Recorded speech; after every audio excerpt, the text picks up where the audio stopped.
grandpa is bold. My grandpa is real bold, and at 87, he still believes he can do everything he did 60 years ago. Like mow the lawn, drive to Florida, and yes, he cleans his gutters. But my grandpa, my bold, strong grandpa, got sick. And for 20 days, he was in intensive care. In addition to the emotional anxiety we felt just not knowing how he would do, we also were so concerned. And so for 20 days, I went to the hospital to track down the doctors, to coordinate with the nurses, to ensure he was getting the best care. And when we got the great news that we could take him home, we looked for a home care partner who could keep me informed so I didn't have to be there every day. Not finding a solution and being an entrepreneur, I created one, and that's TenderCaring. 50% of agencies report that they do not conduct federal background checks, and families are overwhelmed. They report unknown quality, no choice, and a complete lack of transparency. At TenderCaring, our online platform and mobile experience empowers families to select, manage, and stay informed about their loved one's care. So how do we do it? First, when a family comes to our site, they're greeted by video profiles of the caregivers we work with, talking about their backgrounds, years of experience, and why they got started in care. From there, we help and assist in staffing and scheduling. And after every appointment, our caregivers use the connected caregiving platform to keep families up to date. So whether mom has taken her medication or made it to that doctor's appointment, we deliver peace of mind to families every day. So how do we do it? This market is huge. It's $85 billion a year. And our business model is simple. We charge $20 an hour for every hour served and take a commission on that. To give you a small example, just 3,000 seniors, that's $20 million. And with 40 million seniors in the United States, we think the opportunity is enormous. With $85 billion, there are established players, and I want to take a little bit of time to talk about them. By far, our most traditional competitor are your brick and mortar agencies, and from there, we deliver on choice. But families have talked to us and told us about the revolving door of caregivers that come through, and we empower them to select their caregiver. In search of caregivers and that choice, they often resort to alternatives. Sometimes it's Craigslist or Care.com, but there the issue is quality. We have delivered on quality through our rigorous vetting process, and only 5% of applicants make it onto our platform. But not only have we delivered on these needs for choice and quality, but we've taken it to the next level through our connected caregiving platform. Again, delivering that peace of mind that families are in search of. So now about the team. We talked about that traditional brick and mortar agency, and they're dominated by franchises. At Bain & Company, where I was a management consultant for 5 years, I led franchising strategy for many of my clients. I understand the dynamics of that business model, and I think our business model empowers us to stay more innovative and agile as we scale. In addition to my work at Bain & Company, I've also deepened my expertise by studying elder care at the Hobson School of Nursing. I'm a graduate of Harvard College and Harvard Business School.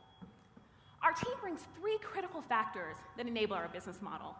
1 is about the quality of care, and B has 17 years of experience delivering home care for seniors. She manages our staffing, recruitment, skill assessments, and developing care plans that are relevant to seniors. Our target market is not the seniors themselves, but their children, typically a 40 to 50-year-old woman. And so Giovanni has brought innovative approaches for not only informing and targeting that woman, but converting her to a customer. And finally, tech enables every part of our business, whether it's the vetting of caregivers, onboarding of families, or providing a seamless experience for our caregivers to provide that feedback to families. And Caitlin, who has a computer science background from NYU, powers that. And so we're TenderCaring. Our product, our service is care, our product is peace of mind, and our mission is the future of elder care. Thank you.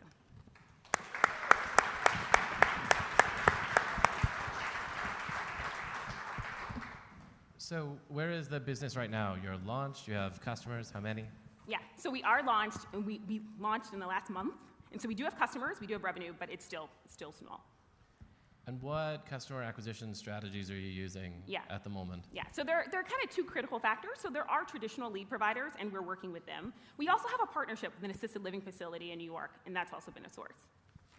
How are you going to get, I'm sorry. I was just wondering, I mean, I think it's a great service, really important. Just wondering how you're going to penetrate to the masses. Right. So again, our lead partners are national. And so we're still kind of testing what's the most effective kind of cost per acquisition, but they've been successful thus far. And they can provide us leads from a customer acquisition strategy in kind of all the markets. What does innovation look like from Giovanni, your marketing?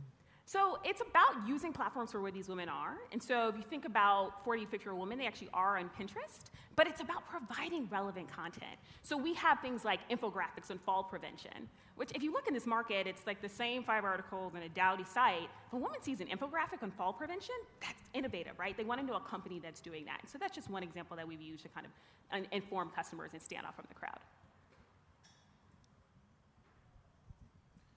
Are you doing much with online advertising? I'm just wondering because it seems to me that, say, your grandfather's really healthy and then something bad happens and you go into a panic, it seems like, at least for me, Google would be the first place that I'd go. Is that an approach that you're taking? I mean, so we're focused more, we've done some SEM. We found SEO is more effective for us. People absolutely are searching, right? And so that's where our lead providers also have an online presence and kind of filter through that.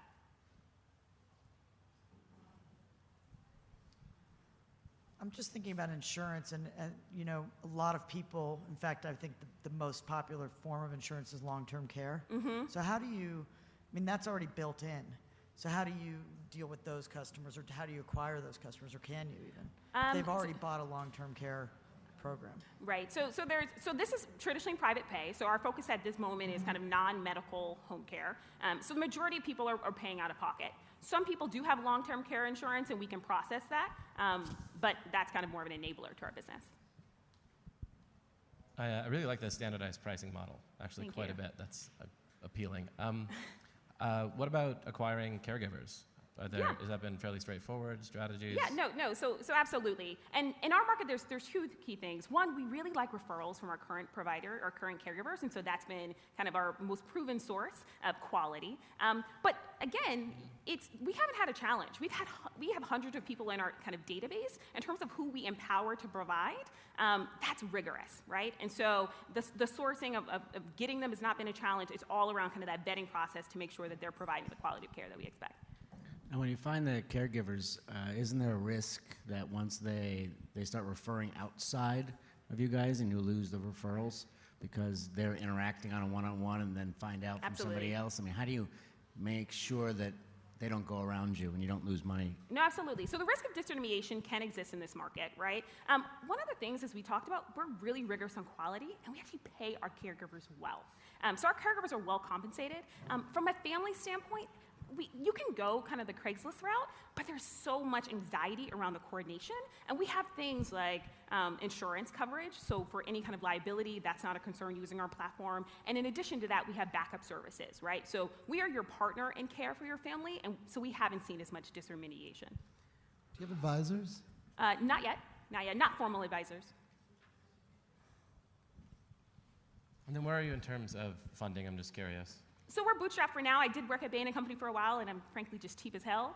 So we're able to be bootstrapped, and our business makes money immediately. And so that's the beauty of our model. We haven't needed to be funding, but we will be when we scale beyond New York. We will be soliciting funds. So obviously, working at Bain and working at creating an early stage startup is very different. So yeah, no. So what's the one thing that you've learned that is different, and how did you solve that problem? Okay, so first I'd like to give a little bit of my background. So I've been hacking since I was 10.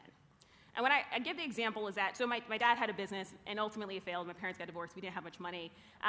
One particular example was, but my mom wanted to go to the beach. We didn't have money for concessions. We couldn't afford slushies. So we would freeze juice boxes, and we would literally hack them with straws, right? So that's my hacking story. That was my slushie. So in terms of scrappiness and being a founder, that is not foreign to me. I think what I have experienced at Bain is building a team, right? Inspiring people, managing people, building a process, bringing credibility to clients. I think customer acquisition, we have, like I said, we went to Google first, realized that didn't work. So I think under working with lead partners who've done that, there are people in this space, has been probably the biggest insight, but we're scrappy, and we're hopefully credible. Okay? Thank you. Okay. Thanks, guys.